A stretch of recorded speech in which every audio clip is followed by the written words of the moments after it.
আল্লাহ আল্লাহ আল্লাহ আল্লাহ।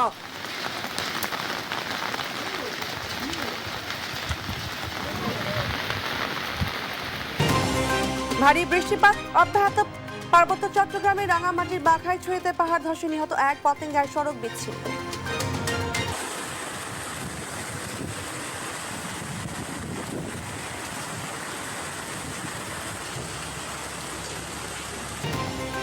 প্রতিটি নাগরিকের স্বাস্থ্যসেবা নিশ্চিত করতে চায় সরকার, বলেন ডাক্তার জুবাইদুর রহমান। তৃণমূলের উদ্যোক্তাদের দেওয়া হবে প্রশিক্ষণ। জাতিসংঘ মিশনে বাংলাদেশের শান্তিরক্ষী বাড়ানোর আহ্বান স্বরাষ্ট্রমন্ত্রী। দুই শীর্ষ কর্মকর্তার সঙ্গে বৈঠক, বাংলাদেশের অবদানের প্রশংসা। ইতিবাচক ধারায় দেশের বাইসাইকেল শিল্প, এক বছরে রপ্তানি বেড়েছে 28.30%। সরকারের সহায়তা কামনা। দিনাজপুরের বীরগঞ্জে পিকআপ ভ্যানে ধাক্কায় মা ছেলের মৃত্যু, আহত এক। হাতিয়ায় মেঘনা নদীতে মাছ ধরতে গিয়ে ছেলের মৃত্যু। পবিত্র শহর কমে খামেনির দ্বিতীয় জানাজা, শোক মিছিলে লাখো মানুষ। কাল নেওয়া হবে কারবালায়, বৃহস্পতিবার মাসফাদে দাফন। Ferran Torres, we might not need extra time.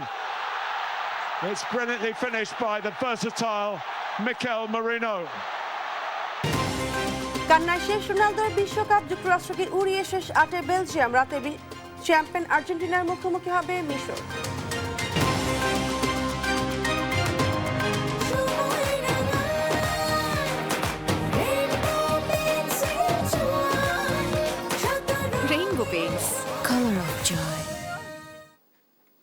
সংবাদ দুপুরে দেখছিলেন সুপার বোর্ড সংবাদ শিরোনাম, সঙ্গে আছে আমি শাসবিন হাসান। শুনছিলেন শিরোনাম, এবার বিস্তারিত। সরকারের নানা উদ্যোগের অগ্রগতি নিয়ে ব্রিফ করছেন প্রধানমন্ত্রী তথ্য উপদেষ্টা ডাক্তার জায়েদুর রহমান। দর্শক, সরাসরি চলে যাচ্ছি সেখানে। আমাদের বাংলাদেশে যে সৌদি আরবের অ্যাম্বাসেডর আছে, উনি অলরেডি মাননীয় প্রধানমন্ত্রীর সাথে দেখা করেছিলেন। সৌদি আরবের তো পাশাপাশি এর আগে যে চায়নাতে গিয়েছিলেন, মালয়েশিয়াতে গিয়েছিলেন, এখন পাকিস্তানে এবং তুরস্কে যাওয়ার কোনো পরিকল্পনা আছে কিনা। আরেকটা বিষয় যে আমাদের এখন বর্তমানে 37.85 বিলিয়ন আমাদের রিজার্ভ আছে, এবং সেই রিজার্ভকে বৃদ্ধি করার জন্য আমাদের রপ্তানিমুখী খাতে বিনিয়োগ অত্যন্ত গুরুত্বপূর্ণ, এবং সেই বিনিয়োগে বিদেশে রপ্তানি করার জন্য পার্টিকুলারলি স্পেশালি কোনো বিনিয়োগ যে জোনের কাজই হবে শুধু বিদেশে এক্সপোর্ট করা। কারণ আপনি জানেন যে বিদেশে এক্সপোর্ট ছাড়া আপনার এই বিনিয়োগের ছাড়া আপনার আসলে বাংলাদেশের অর্থনীতির উন্নতি হবে না, এবং যদি এটা ডোমেস্টিকলি বিনিয়োগ করা হয় এবং এখানে যদি বাজারকে বৃদ্ধি করা হয়, তাতে অর্থনীতি দেশের উন্নতি হবে না। যদি এক্সপোর্ট বেস, যদি পার্টিকুলারলি একটা পরিকল্পনা গ্রহণ করা হয় কিনা, যে এরকম একটা পরিকল্পনা। ধন্যবাদ। দুটো প্রশ্ন আমি আসছি। বাংলাদেশ একটা স্বাধীন পররাষ্ট্র নীতি ফলো করবে। আমি একটা উদাহরণ দিতে পারি।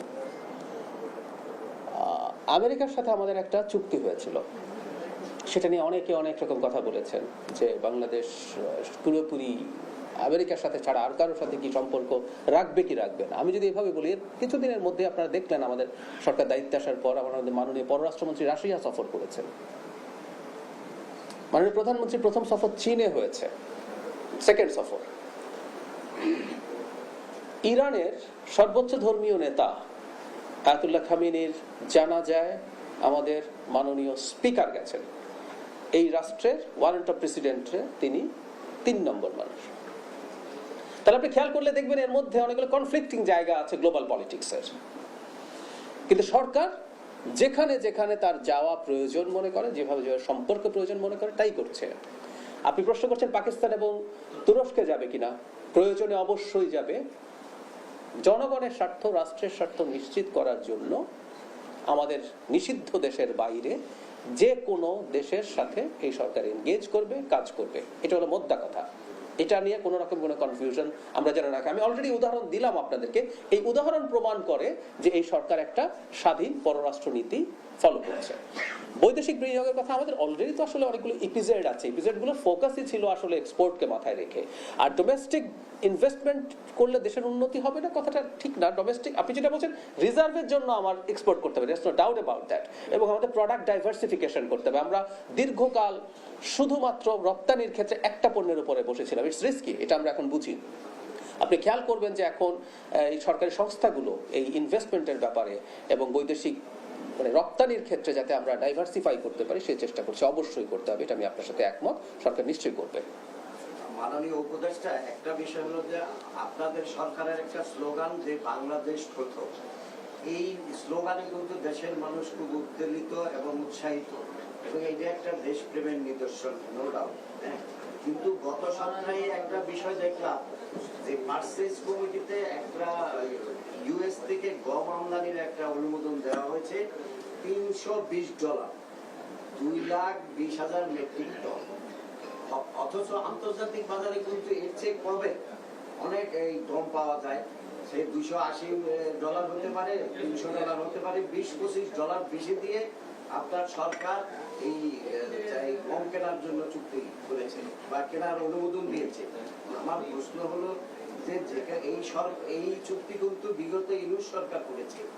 আমরা মনে করি যে এই যে বেশি দামে কেনা, এটা একটা দেশবিরোধী সরকার, দেশবিরোধী চুক্তি এবং দেশবিরোধী সিদ্ধান্ত। সেখানে আপনার সরকার এই বিষয়টা পর্যালোচনা করবে কিনা এবং ওই সরকারের বিরুদ্ধে কোনো ব্যবস্থা নেবেন। গমের কথা যেটা বললো, একটু বেশি দামে গম কেনা হয়েছে, এটাও আমি মিডিয়াতে দেখেছি। আমি এই ইনফরমেশনটা সঠিক ধরেই কথা বলি। একটু বেশি দামে যদি গম কেনাও হয়, এটাও সবার আগে বাংলাদেশ। আমি বলছি জি, কেন বলছি আপনি খেয়াল করবেন, এই চুক্তি যখন করা হয়েছিল তার আগের পরিস্থিতিটা কি ছিল? রেসিপ্রোকাল ট্যারিফ দেওয়া হচ্ছিল, আমাদের গার্মেন্ট প্রোডাক্টের উপরে খুব বড় একটা ট্যারিফ পড়েছিল। আপনি চিন্তা করুন তো, তখন যেটা হচ্ছে যে ট্রেড ডেফিসিট আছে সেটা কমানোর জন্য কিছু পণ্য তাদের কাছ থেকে আমরা বেশি কিনবো, এই ধরনের একটা আন্ডারস্ট্যান্ডিং আমাদের মধ্যে হয়েছে। তাতে লাভ কি হলো? লাভ হচ্ছে আমরা আমাদের ওই যে বললাম এতক্ষণ, আমাদের তো এই মুহূর্তে অন্তত গার্মেন্টের উপরে যদি আমরা খুব বড়, আমাদের ইউরোপিয়ান ইউনিয়নকে যদি একক ইউনিট হিসেবে ধরি, এটা হলো হাইয়েস্ট রপ্তানি, সেকেন্ডলি কিন্তু আমেরিকা। সুতরাং আমাদের যদি ওই ট্যারিফ আমাদের ওই এক্সপোর্টের উপরে পড়ে, সেটা আমাদের জন্য বিপদ তৈরি করবে। সেজন্য এটাও আসলে এক ধরনের, আমি মনে করি যে জনগণের স্বার্থ রক্ষার জন্য গার্মেন্টের কথা একটা জিনিস আমাদের মনে রাখতে হবে, ওটার উপরে ইম্প্যাক্ট শুধু ফরেন কারেন্সি আর্নিং না, ওখানে 40 লক্ষ কর্মী কাজ করে, তারা দেশে আর্ন করে। 40 লক্ষ কর্মীর পরিবারে 5 জন করে যদি মানুষ থাকে, 2 কোটি মানুষ ডিপেন্ডেন্ট গার্মেন্ট ইন্ডাস্ট্রি থেকে আয়ের উপরে। আরো কথা আছে, এই 2 কোটি মানুষ যখন দেশের ভেতরে ব্যয় করে, সেটা আবার অনেক মানুষের ইনকাম জেনারেট করে। একটা উদাহরণ দিই, একজন গার্মেন্ট কর্মী ডিম কেনেন, ডিমের একটা চাহিদা তৈরি হয়, যিনি ডিম বিক্রি করেন, যিনি ডিম প্রডিউস করেন, প্রত্যেকের কিন্তু ব্যবসা লিঙ্কড। ফলে এই ডিজাস্টারটা কিন্তু অনেক বড়। এইসব বিবেচনায় আসলে এই কাজটা করতে হয়েছিল। আমি আশা করি জনগণ এই ব্যাপারটা বুঝতে পারবে। জি, আওয়ামী লীগ সরকারের সময় জামাত ইসলামী আমরা শুনছিলাম ডক্টর জাহিদুর রহমানের বক্তব্য। টানা 3 দিনের ভারী বর্ষণে দেশের পার্বত্য এলাকায় বাড়ছে দুর্যোগের ঝুঁকি। মঙ্গলবার রাঙামাটিতে পাহাড় ধসে 1 জন মারা গেছে। এখন পর্যন্ত কক্সবাজারে পৃথক ধসে 11 জন নিহত হয়েছে। নিরাপত্তার স্বার্থে 10 জুলাই পর্যন্ত বন্ধ ঘোষণা করা হয়েছে বান্দরবনের সব পর্যটন কেন্দ্র। পাহাড়ের ঝুঁকিপূর্ণ এলাকাগুলো থেকে মানুষকে সরিয়ে নিতে প্রশাসন তৎপরতা চালালেও আতঙ্ক কাটছে না স্থানীয়দের। রাঙামাটির বাঘাইছড়িতে ভারী বর্ষণের কারণে ভয়াবহ পাহাড় ধসের ঘটনা ঘটেছে। এতে মাটির নিচে চাপা পড়ে লক্ষ্মীবিলাস চাকমা নামে একজনের মর্মান্তিক মৃত্যু হয়েছে। মঙ্গলবার সকালে বাঘাইছড়ির লাইলা ঘনা এলাকায় এই দুর্ঘটনা ঘটে। বড় বিপর্যয় ও পাহাড় ধস এড়াতে রাঙামাটি জেলা ও উপজেলা প্রশাসনের পক্ষ থেকে দ্রুত ও প্রয়োজনীয় দীর্ঘমেয়াদী ব্যবস্থা গ্রহণ করা হয়েছে। পরিস্থিতি মোকাবেলায় বাঘাইছড়ি উপজেলা প্রশাসনের পক্ষ থেকে ইতিমধ্যে জরুরি আশ্রয় কেন্দ্র খোলা হয়েছে। নতুন করে পাহাড় ধসের ঝুঁকি ও প্রাণহানি এড়াতে পাহাড়ে বসবাসকারীদের দ্রুত নিরাপদ আশ্রয়ে সরে যাওয়ার জন্য এলাকায় ব্যাপক মাইকিং করা হচ্ছে। পাহাড় ধসের কারণে স্থানীয়দের মাঝে আতঙ্ক বিরাজ করছে। বই তো লাগবে, 20-30টার মতো বই লাগবে, বর্ষায় তো বই লাগবে। আমরা যেহেতু পাহাড় অঞ্চলে আছি, জেলা প্রশাসনের কাছে আমার সবচেয়ে আকুল আবেদন থাকবে, আমাদের উপরে যারা আছে তাদেরকে দয়া করে একটু সচেতন হওয়ার জন্য যেন ওনারা দৃষ্টি আকর্ষণ করে। কয়েকদিন ধরে বৃষ্টি পড়তেছে, বৃষ্টির কারণে এই যে কাঁচা রাস্তাটা আজকে পরে যে কাঁচা রাস্তাটা আছে, এই কাঁচা রাস্তাটা আপনার বৃষ্টির কারণে ধসে গেছে, ভেঙে গেছে। এখন আমরা অনেক কষ্ট করে চলাফেরা করতেছি। অব্যাহত ভারী বর্ষণের কারণে নিরাপত্তার স্বার্থে আগামী 10 জুলাই পর্যন্ত বান্দরবানে সব পর্যটন কেন্দ্র বন্ধ ঘোষণা করেছে জেলা প্রশাসন। এছাড়াও দুর্যোগপূর্ণ যে কোনো ধরনের পরিস্থিতি মোকাবেলায় প্রশাসন প্রস্তুত রয়েছে। এর মধ্যে জেলার 220টি আশ্রয় কেন্দ্র প্রস্তুত রাখা হয়েছে। আমাদের সার্বিক প্রস্তুতি আছে, বিশেষ করে যদি যানবাহনের দিকে কথা বলি তাহলে আমার 220টা আশ্রয় কেন্দ্র রেডি আছে। এখন পর্যন্ত কাউকে আশ্রয় কেন্দ্রে নেওয়ার প্রয়োজন হয়নি। হেডম্যানরা প্রস্তুত আছে, উপজেলা প্রশাসন। ঝুঁকিপূর্ণ এলাকায় বসবাসকারীদের দ্রুত নিরাপদ স্থানে সরিয়ে নিতে সংশ্লিষ্টদের মাঠ পর্যায়ে কাজ করার নির্দেশ দিয়েছে কক্সবাজার জেলা প্রশাসন। অবশ্যই ভয় কাজ করে, তবুও কিছু করার নাই। এই জায়গাটা ছাড়া তো আমাদের অন্য জায়গা নাই। নিচে জায়গা থাকলে ওইখানে গিয়ে আমরা ঘর বেঁধে থাকতাম, তো আমাদের জায়গা এটা এখানে আছে, এখানে থাকতে হবে। আমাদের রিস্ক হলেও কিছু করার নেই। হলে বয়ে হাজ করে তুয়ানো গদুয়ার উড়ে নিয়ে যাগই বাঁই যাগই, ভারী বৃষ্টি হইলে ফায়ার ভাঙে, কত কিছু। এদিকে ভারী বর্ষণে চট্টগ্রামের পতেঙ্গা সি বিচ এলাকায় পুলিশ বক্সের বিপরীত দিকের রাস্তা অর্ধেক ধসে পড়েছে। তাসফিয়া ইসলাম, নিউজ ডেস্ক, দেশ টিভি।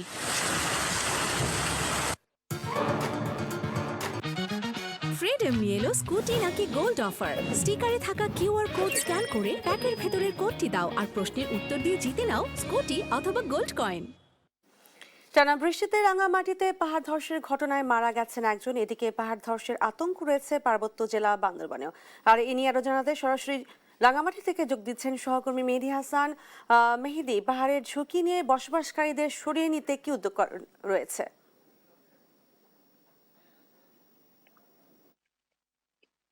টানা বৃষ্টিতে আসলে রাঙামাটিতে ইতিমধ্যে পাহাড় ধসের যে সংখ্যা দেখা দিয়েছে, এর ফলে কিন্তু রাঙামাটি জেলা প্রশাসনের পক্ষ থেকে কিন্তু ইতিমধ্যে 11টি আশ্রয় কেন্দ্র খোলা হয়েছে মোট 9টি ওয়ার্ডে। এটি হচ্ছে পৌরসভার। আমি এখন যে স্থানটিতে দাঁড়িয়ে আছি সেটি হচ্ছে রাঙামাটির লোকনাথ মন্দির এলাকা, মূলত যেখানে পাহাড় ধসের বেশি সংখ্যা দেখা দেয়। রাঙামাটিতে লোকনাথ মন্দির সহ মোট 28টি এলাকাকে পাহাড় ধসের ঝুঁকিপূর্ণ এলাকা বলে চিহ্নিত করা হয়েছে। আপনাকে যদি একটু বলি, এর বাহিরেও আসলে রাঙামাটির 10টি উপজেলা রয়েছে, কাউখালী, বাগাইছড়ি, কাপ্তাই এবং বিভিন্ন উপজেলার মধ্যে কিন্তু ইতিমধ্যে পাহাড় ধসের ছোটখাটো ঘটনা ঘটেছে, যার প্রভাবে আসলে কোনো উপজেলাতে রাস্তা পাহাড় ধসে কিন্তু রাস্তা বন্ধ হয়ে গেছে। কোনো উপজেলাতে সেটি আসলে গাছ ভেঙে পড়েছে। এই ধরনের আসলে ঘটনা কিন্তু সকাল থেকে ঘটছে। আপনাকে যদি বলি, গত 2 দিন খুব বেশি বৃষ্টি হয়নি, যেটিকে আসলে আমরা হালকা বা মাঝারি ধরনের বৃষ্টি বলতে পারি। কিন্তু আজকে গতকাল রাত থেকে আজ অব্দি আসলে আপনি দেখতেই পাচ্ছেন আমার পিছনে মুষলধারায় বৃষ্টিপাত হচ্ছে, যার কারণে আসলে পাহাড়ের পাদদেশে যারা বসবাস করছেন তাদের জন্য আসলে ঝুঁকিটা আরো বেশি বেড়ে গেছে। যার কারণে আসলে প্রশাসনের পক্ষ থেকে বা কিছুক্ষণ আগেও আমরা দেখেছি যে মাইকিং করা হচ্ছে এবং তাদেরকে জোর জবরদস্তি করে এক প্রকার যারা পাহাড়ের পাদদেশে বসবাস করছেন তাদেরকে এক প্রকার জোর করে প্রশাসন চাইছেন যাতে আশ্রয় কেন্দ্রে তাদেরকে নিয়ে যাওয়া হয়। আর এদিকে অনেকটা অনীহা প্রকাশ করছেন পাহাড় পাদদেশে যারা বসবাস করছেন, তারা আসলে আশ্রয় কেন্দ্রে যেতে চাচ্ছেন না।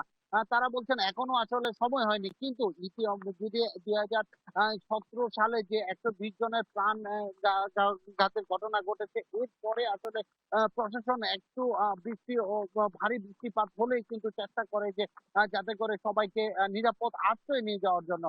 আপনাকে যদি একটু বলি যে রাঙামাটি শহরে পৌর এলাকাতে মোট 11টি আশ্রয় কেন্দ্র খোলা হয়েছে এবং 28টি অতীব জরুরি মানে ঝুঁকিপূর্ণ এলাকা বলে পাহাড় ধসের চিহ্নিত করা হয়েছে। আমরা এই মুহূর্তে আছি লোকনাথ আসলে মন্দির, যেখানে আসলে একটি আশ্রয় কেন্দ্র খোলা হয়েছে। ওখানে আসলে আমরা কিছুক্ষণ আগেও দেখেছি যে খুব বেশি এখানে আসলে এখনো পর্যন্ত যে আশ্রয় কেন্দ্রে মানুষজন আসছেন না। তারা আসলে অনেকটা খামখেয়ালিপনার মতো আছেন যে বৃষ্টি আরো বাড়লে তারা আসবেন। তো প্রশাসন চাইছেন যে দ্রুত তাদেরকে নিরাপদে আশ্রয় নেওয়ার জন্য সকল রকমের ব্যবস্থা তারা করেছেন।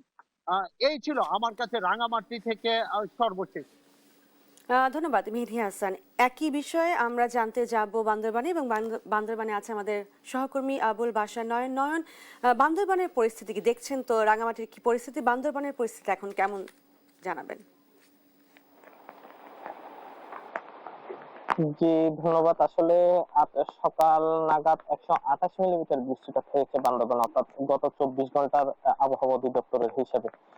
গতকাল যেটি রাতে ছিল 164 মিলিমিটার, অর্থাৎ সকালে বৃষ্টিপাত কমেছিল, কিন্তু দুপুর নাগাদ বৃষ্টি বেশি হচ্ছে। বৃষ্টি বেশি হওয়ার ফলে আসলে প্রধান দুটি নদী সাঙ্গু এবং মাতামুহুরী নদীর পানি বৃদ্ধি পেয়েছে, এখন বিপদসীমার উপর দিয়ে প্রবাহিত হচ্ছে। অর্থাৎ মানুষ এখন অনেকটা আতঙ্কে রয়েছে, কেননা পানি বাড়লেই, এই দুটি নদীতে পানি বাড়লেই বান্দরবান শহর সহ উপজেলা পর্যায়ে, অর্থাৎ নদীর কিনারাবর্তী এলাকায় যারা বসবাস করে সেসব এলাকায় পানি ঢুকে পড়ার একটা সম্ভাবনা তৈরি হয়েছে। তবে জেলা প্রশাসন সাথে আমরা কথা বলেছি, তারা বলেছেন ফায়ার সার্ভিস, উপজেলা প্রশাসন, জেলা প্রশাসন থেকে শুরু করে রেড ক্রিসেন্ট সহ সব প্রতিষ্ঠানই আসলে এই যে দুর্যোগকালীন যে পরিস্থিতি তৈরি হয়েছে সেটি মোকাবেলার জন্য কাজ করে যাচ্ছেন। জীবনযাত্রা আসলে স্বাভাবিক রয়েছে, কিছু ছোটখাটো পাহাড় ধসের ঘটনা ঘটেছে, হতাহতের কোনো ঘটনা ঘটেনি।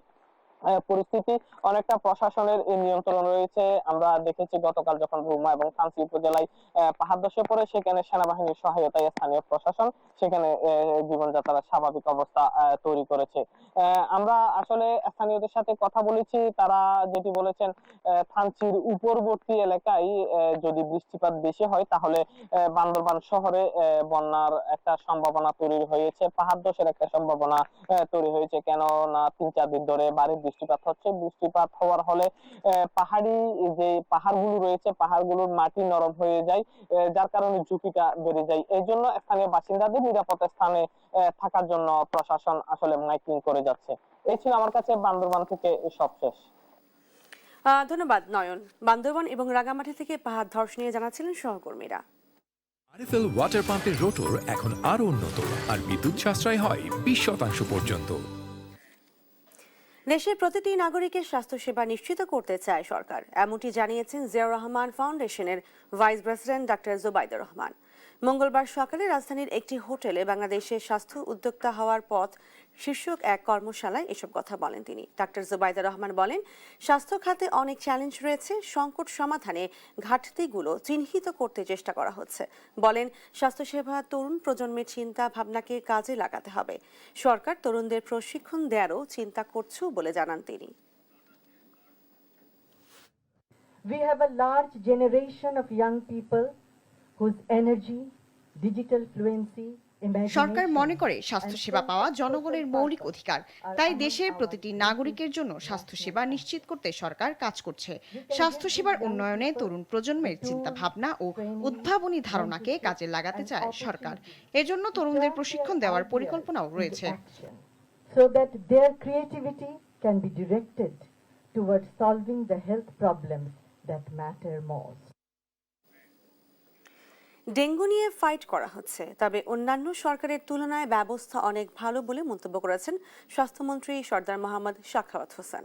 মঙ্গলবার সকালে রাজধানীর একটি হোটেলে বাংলাদেশের স্বাস্থ্য উদ্যোক্তা হওয়ার পথ শীর্ষক এক কর্মশালায় এসব কথা বলেন তিনি।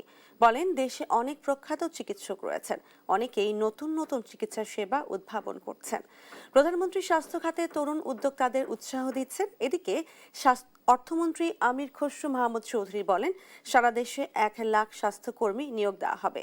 সরকারি ও বেসরকারি চিকিৎসার মধ্যে প্রতিযোগিতা রয়েছে। বলেন, সরকারি চিকিৎসা ব্যবস্থা কিছুটা পিছিয়ে আছে, তবে সরকার চেষ্টা করছে সমাধান করার।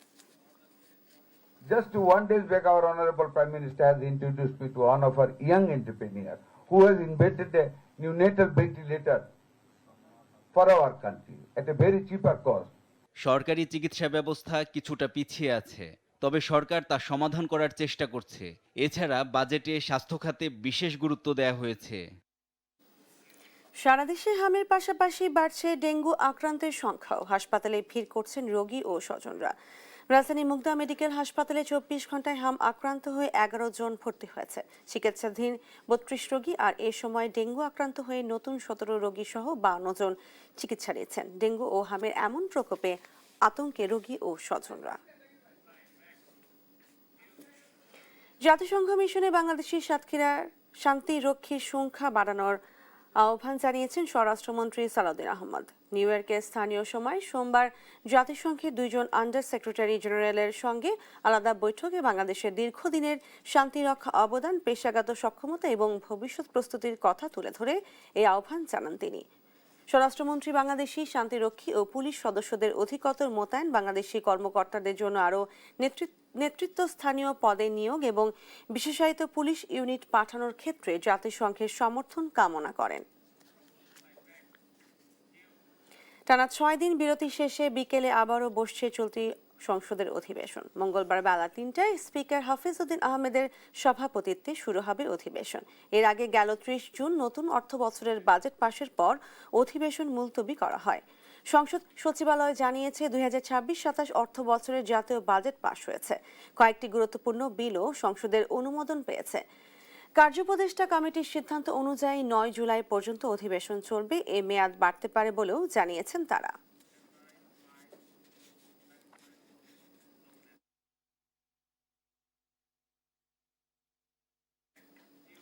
সংবিধানের পঞ্চদশ সংশোধনীর কিছু অংশ বাতিল করে হাইকোর্টের দেয়া রায়ের বিরুদ্ধে আপিলের দ্বিতীয় দিনের শুনানি চলছে।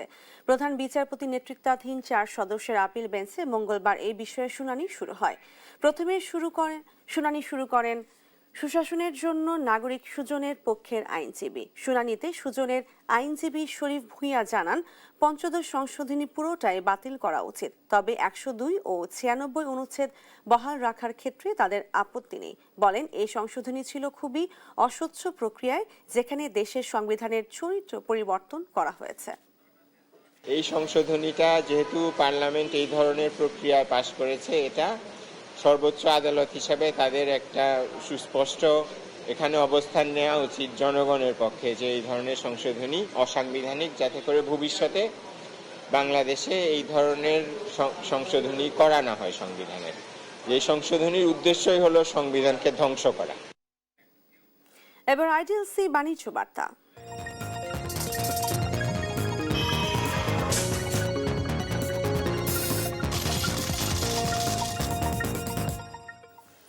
দীর্ঘ মন্দা কাটিয়ে রপ্তানি বাণিজ্যে ফের ইতিবাচক ধারায় ফিরেছে দেশের বাইসাইকেল শিল্প। বৈশ্বিক অস্থিরতার কারণে কয়েক বছর এখানে রপ্তানি আয়ে ধস নামলেও বর্তমানে ঘুরে দাঁড়িয়েছে। সদ্যবিদায়ী অর্থ বছরের মে পর্যন্ত বাইসাইকেল রপ্তানি গেল অর্থ বছরের তুলনায় 28.3% বেশি হয়েছে। সরকারের নীতি সহায়তার পাশাপাশি নিরবচ্ছিন্ন জ্বালানি সরবরাহ নিশ্চিত করা গেলে বাইসাইকেল রপ্তানি আরও হবে বলে মনে করেন সংশ্লিষ্টরা। আরাফাত ইসলামের রিপোর্ট। চলতি 2026-27 অর্থ বছরের প্রস্তাবিত বাজেটে স্থানীয়ভাবে উৎপাদিত বাইসাইকেলের যন্ত্রাংশ আমদানিতে শুল্ক বাড়িয়ে 25% করার প্রস্তাব করা হয়। তবে শেষ পর্যন্ত দেশীয় শিল্পের বিকাশে সেই প্রস্তাব পুরোপুরি প্রত্যাহার করে নেয় সরকার। বর্তমানে বিশ্ববাজারে অন্যতম শীর্ষ বাইসাইকেল রপ্তানিকারক দেশ হিসেবে জায়গা করে নিয়েছে বাংলাদেশ। সাম্প্রতিক বছরগুলোতে বিশ্ববাজারে দারুণভাবে ঘুরে দাঁড়িয়েছে এই খাত। ইপিবির সবশেষ তথ্য বলছে 2025-26 অর্থ বছরের 11 মাসেই বাইসাইকেল রপ্তানি এর আগের অর্থ বছরের তুলনায় 28% বেশি হয়েছে। পরিসংখ্যান বিশ্লেষণে দেখা যায় 2021-22 অর্থ বছরে রেকর্ড 16,79,50,000 সাইকেল রপ্তানি হয়েছিল। পরের 2 অর্থ বছর রাশিয়া ইউক্রেন যুদ্ধসহ বৈশ্বিক অর্থনৈতিক অস্থিরতায় রপ্তানি আয় কমে আসে। 2024-25 অর্থ বছর থেকে বাজার পুনরায় চাঙ্গা হতে শুরু করে। আর সবশেষ 2025-26 অর্থ বছরের মে মাসেই সাইকেল রপ্তানিতে রেকর্ড 60.52% প্রবৃদ্ধি অর্জিত হয়েছে। ইউরোপীয় ইউনিয়নের পরিসংখ্যান সংস্থা ইউরোস্ট্যাটের তথ্য মতে ইউরোপীয় ইউনিয়নে বাইসাইকেল রপ্তানিতে বাংলাদেশ বর্তমানে তৃতীয় এবং বিশ্ববাজারে 8ম স্থানে অবস্থান করছে। রপ্তানিকারকরা বলছেন, উৎপাদন খরচ কম হওয়ায় ইউরোপ সহ বিভিন্ন দেশে বাংলাদেশে তৈরি বাইসাইকেলের চাহিদা রয়েছে। কোভিড পরবর্তীতে অনেক স্টক জমে গেছিল, যেটা লিকুইডেট করতে সময় লেগেছে, এই কারণে একটা সময় ডিক্লাইন হয়েছে। আবার এখন 2টা কারণে আবার এটার ডিমান্ডটা বাড়তেছে। এক, ইউরোপের অ্যাসেম্বলি প্ল্যান্টগুলো এশিয়াতে অ্যাসেম্বলি করার প্ল্যান অলরেডি শুরু করেছে এবং এটার কাজ চলমান, এবং কিছু কোম্পানি আছে যারা অলরেডি এশিয়াতে জয়েন্ট ভেঞ্চারে ব্যবসা ফ্যাক্টরি শুরু করেছে। এই শিল্পের বাজার সম্প্রসারণে সরকারকে প্রয়োজনীয় পদক্ষেপ নেওয়ার তাগিদ দেন তারা। জানা মতে বাংলাদেশে অনেক ইন্ডাস্ট্রি বন্ড ফ্যাসিলিটিস প্লাস হচ্ছে ক্যাশ ইনসেন্টিভ দুইটাই পায়। সেক্ষেত্রে এই লাইট ইঞ্জিনিয়ারিং সেক্টরটাকে বন্ড ফ্যাসিলিটিস এবং ক্যাশ ইনসেন্টিভ দুইটার আওতাতেই আনা যায় কিনা, ইন্ডাস্ট্রিগুলোতে সেগুলো ফ্রিকুয়েন্টলি গ্যাস এবং ইলেকট্রিসিটির সরবরাহ ব্যবস্থা করা যায় কিনা। আরাফাত ইসলাম, দেশ টিভি, ঢাকা। নতুন গাড়িটার স্বপ্ন পূরণে সবাই মিলে যায় খুশির মিছিলে। 40 বছর ধরে এমন অসংখ্য খুশির মিছিলে ছিল আইডিএলসি, থাকবে আগামীতেও। সংবাদ দুপুর। দিনাজপুরের বীরগঞ্জে পিকআপ ভ্যানের ধাক্কায় মা ও ছেলে নিহত হয়েছে। এ সময় আহত হন একজন। মঙ্গলবার সকালে উপজেলার পাঁচপীর এলাকায় এই দুর্ঘটনা ঘটে। পুলিশ জানায় নাজমুল ইসলাম স্ত্রী ও ছেলেকে নিয়ে মোটরসাইকেলে করে ঠাকুরগাঁয়ের গড়িয়া যাচ্ছিলেন। পথে বীরগঞ্জের পাঁচপীর এলাকায় পেছন দিক থেকে আসা দ্রুতগতির পিকআপ ভ্যানটি তাদের ধাক্কা দেয়। এতে ঘটনাস্থলেই তার স্ত্রী ও ছেলে মারা যায়। দুর্ঘটনার পর স্থানীয়রা আহত নাজমুলকে উদ্ধার করে বীরগঞ্জ উপজেলা স্বাস্থ্য কমপ্লেক্সে ভর্তি করেন। নোয়াখালীর হাতিয়া উপজেলার নিঝুম দ্বীপে মেঘনা নদীতে মাছ ধরতে গিয়ে পানিতে ডুবে মোহাম্মদ মিলন নামের এক জেলের মৃত্যু হয়েছে। সোমবার বিকেলে নিঝুম দ্বীপ ইউনিয়নের ৯ নম্বর ওয়ার্ডের মুন্সিগ্রাম সংলগ্ন মেঘনা নদীতে এ দুর্ঘটনা ঘটে। স্থানীয়রা জানান, দুপুরে নিঝুম দ্বীপের মেঘনার শাখা নদীতে ঠেলা জাল নিয়ে মাছ ধরতে নামেন মিলন সহ আরও কয়েকজন জেলে। বিকেলে মাছ ধরার এক পর্যায়ে মিলন নদীর পানিতে তলিয়ে যান। কাছাকাছি থাকা অন্য জেলেরা প্রথমে বিষয়টি বুঝতে পারেননি, পরে পানির উপর তার জাল ভাসতে দেখে সন্দেহ হলে তারা খোঁজাখুঁজি শুরু করেন। প্রায় ৩ ঘন্টার চেষ্টায় সন্ধ্যার মিলনের মরদেহ উদ্ধার করা হয়। দেখছেন